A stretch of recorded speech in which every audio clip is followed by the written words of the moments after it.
বিশ্ব ব্যাংকের দক্ষিণ এশীয় অঞ্চলের সদ্য নিযুক্ত ভাইস প্রেসিডেন্ট জোহানেস জুট বাংলাদেশের অন্তর্ভুক্তিমূলক প্রবৃদ্ধির প্রতি দৃঢ় সমর্থন ব্যক্ত করেছেন। একই সঙ্গে তিনি অন্তর্বর্তী সরকারের গৃহীত আর্থিক খাতের সংস্কারমূলক কর্মসূচির জন্য প্রধান উপদেষ্টা অধ্যাপক মোহাম্মদ ইউনূসের প্রশংসা করেন।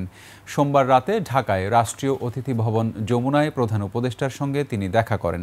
সেই সময় বিশ্বব্যাংকের বাংলাদেশ ও ভুটানের জন্য নিযুক্ত ডিরেক্টর জ প্যাসমে উপস্থিত ছিলেন। কালার এক্সপার্ট, জর্জ স্যাপ এবং মাইল্ড অন হ্যান্ডস টেকনোলজি সমৃদ্ধ অরিক্স ক্রিস্টাল ওয়াশ আপনার লন্ড্রি এক্সপার্ট। অধ্যাপক ইউনূসের নেতৃত্বে অন্তর্বর্তী সরকারের আর্থিক খাতে কিছু চ্যালেঞ্জিং বিষয়ে উদ্যোগের কথা উল্লেখ করে জুট বলেন, আমরা আমাদের যাত্রা চালিয়ে যেতে এবং বাংলাদেশের মানুষের আকাঙ্ক্ষা ভাগ করে নিতে প্রস্তুত। তিনি গত বছরের জুলাই গণঅভ্যুত্থানে প্রাণ হারানো শিক্ষার্থীদের প্রতি শ্রদ্ধা জানিয়ে বলেন, বাংলাদেশের সঙ্গে যুক্ত প্রত্যেকের জন্য এটি এক আবেগময় মুহূর্ত ছিল। প্রধান উপদেষ্টা জুটের সমর্থন ও প্রশংসার জন্য তাকে ধন্যবাদ জানান। অধ্যাপক ইউনূস বিশ্ব ব্যাংককে আহ্বান জানান, বাংলাদেশকে যেন তারা শুধুমাত্র একটি ভৌগোলিক সীমানা হিসেবে না দেখে বৃহত্তর অর্থনৈতিক শক্তি হিসেবে বিবেচনা করে।